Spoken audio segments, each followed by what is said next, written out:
Let's dive into one of history's most epic showdowns, Alexander the Great squaring off against the Indian king Porus.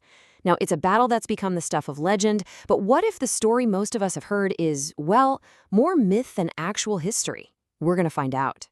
So on one hand, you have this really popular legend, right? The story goes that Alexander was so terrified by Porus's war elephants that he just fled India, totally defeated.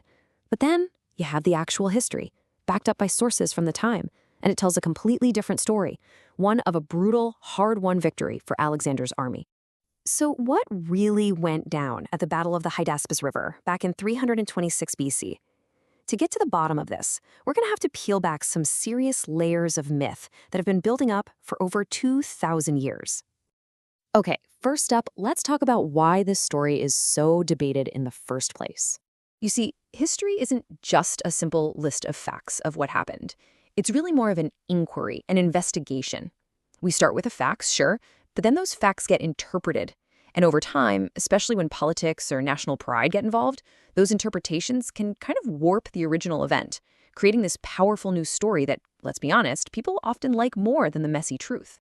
So to get to that truth, let's actually trace Alexander's footsteps. We need to see how the stage was set for this huge encounter with Porus, way out on what he thought was the edge of the world. You know, Alexander's original big dream wasn't even to conquer India. Back then, the Greeks thought the world was flat and that it literally ended just past the Persian Empire. His whole goal was to march his empire right up to that great final ocean. But when he finally conquered Persia, he found out there was a whole other world past it, India. So after he beats Darius III in 331 BC and takes over the Persian Empire, he just keeps pushing east. He crosses the crazy high Hindu Kush mountains, marches into India, and his first meeting with an Indian ruler, Ambi of Taxila, ends with an immediate surrender. And this relentless march finally brings him to the banks of the Jhelum River in May of 326 BC. And who's waiting on the other side of that river? Porus. Now, Porus was a pretty small regional king. His name doesn't even show up in any Indian text from that time. But here's the thing. Unlike a lot of other rulers, when the world's greatest conqueror showed up on his doorstep, Porus decided he was going to fight. And that right there sets the stage for the main event. Two very different armies, two very different leaders, and two very different ways of fighting a war. What's so fascinating here is just how different their strategies were. Alexander's army was this well-oiled tactical machine, built for speed, discipline, and using these incredibly long spears called sarissas. Porus, on the other hand, had the home field advantage, a super tough army, and his secret weapon, a terrifying unit of war elephants. Alexander also had a game-changing tactic up his sleeve: shock cavalry.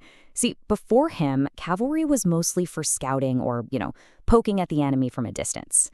But Alexander used his horsemen like a battering ram, charging them straight into enemy lines to shatter their formations.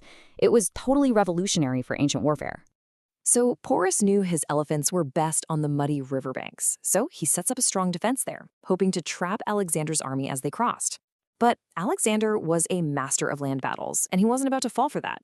In a brilliant move, he faked a crossing at his main camp, but secretly marched a big chunk of his army upstream and crossed during a stormy night. Total genius. This forced the battle onto dry land, exactly where Alexander's tactics were deadliest. The result was a brutal, bloody fight, for sure, but it ended with Porus defeated and taken prisoner. But what happens after the battle is just as fascinating as the fight itself, and it's really here where the seeds of that big myth were planted. I mean, the Greek historians from that era, like Diodorus, are pretty clear on what happened. They say it was a tough fight with heavy losses for everybody, but in the end, the Macedonians won. This isn't some modern interpretation. This is what the earliest sources we have tell us. Now here's the twist. Alexander didn't execute Porus, which was pretty standard for defeated kings. Instead, he was so impressed by Porus's bravery that he did something nobody saw coming. He gave Porus his kingdom back and even added more territory for him to rule. Porus would still be king, but now he was under Alexander's authority. Porus basically became what the Greeks called a strategos. Think of it as a subordinate governor. It was a really smart political move. Porus got to keep his throne and his dignity, and Alexander got a powerful, loyal ally in a brand new territory without having to station his own troops there to control it. And look, it's not just the ancient sources. Modern historians from totally different schools of thought, Indian nationalists, Marxists, Western scholars, they all agree on the basic fact. Porus was defeated in battle, even if they argue about the details of the alliance that came after.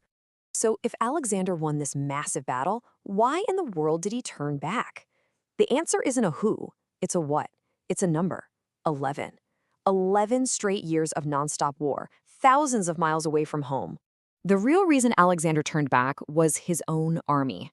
At the BS River, his soldiers, who had followed him across the entire known world, finally put their foot down. They mutinied. They were exhausted, they were homesick, and they were terrified of rumors about even bigger and more powerful Indian kingdoms up ahead, like the Nanda Empire. They just refused to go one step further. It wasn't Porus who stopped Alexander, it was his own men. Okay, so if the historical evidence is so clear that Alexander won, why does the myth about Porus winning still stick around so strongly today? Well, there are a few big reasons, and they all kind of feed into each other. Modern nationalist stories just love the idea of a local hero standing up to a foreign invader. I mean, it's the great story of resistance. This gets way easier because there are no Indian written records of the battle from that time, which leaves this big empty space that stories can rush in to fill. And those stories, passed down by word of mouth for generations, can become even more powerful than old texts. And finally, school textbooks often have to simplify these really complex events, and they usually pick the more patriotic story over the nuanced historical facts. When it comes down to it, the story of a small-time king stopping the world's greatest conqueror in his tracks is just a better story than one about a military defeat followed by a smart political deal.